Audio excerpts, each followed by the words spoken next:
শীত আসতে না আসতেই কুমড়ার বড়ি বানিয়ে ফেললাম। শীতের সকালে সোনালি ঝলমলে রোদে বসে কুমড়ার বড়ি দেওয়ার মজাই আলাদা। তারপর আবার অনেকদিন পর এত সুন্দর একটা সকাল পেলাম। এদিকে কোনো প্রকার অভিজ্ঞতা না থাকলে যা হয় আর কি, ঘষে মেজেও বড়িগুলাকে সোজা করতে পারছিলাম না।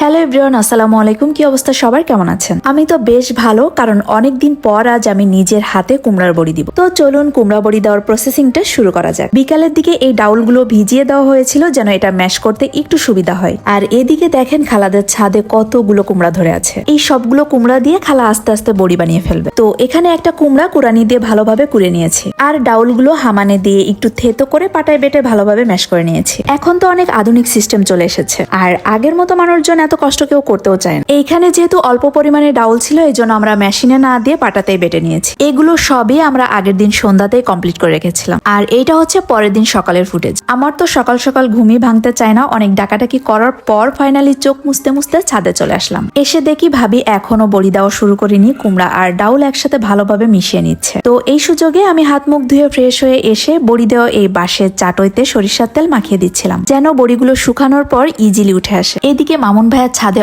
অনেক ধরনের ফুলের গাছ লাগিয়েছে, আর সবগুলো গাছেই ফুল ফুটেছে। আর ছাদে যদি ফুলের বাগান আর গাছ না থাকে তাহলে কেমন জানি একটা খালি খালি লাগে। এখানে আমি সবগুলো ফুলেরই ঘ্রাণ নিয়ে দেখছিলাম যে কোনটার ঘ্রাণ কেমন, কিন্তু কেন জানি কোনো ফুলেই সেই আগের মতো মিষ্টি গন্ধটা পাচ্ছিলাম না। আগে তো গোলাপ আর রজনীগন্ধা ফুলে দূর থেকেও গন্ধ পাওয়া যেত, আর এখন তো নাকের কাছে আনলেও পাওয়া যায় না।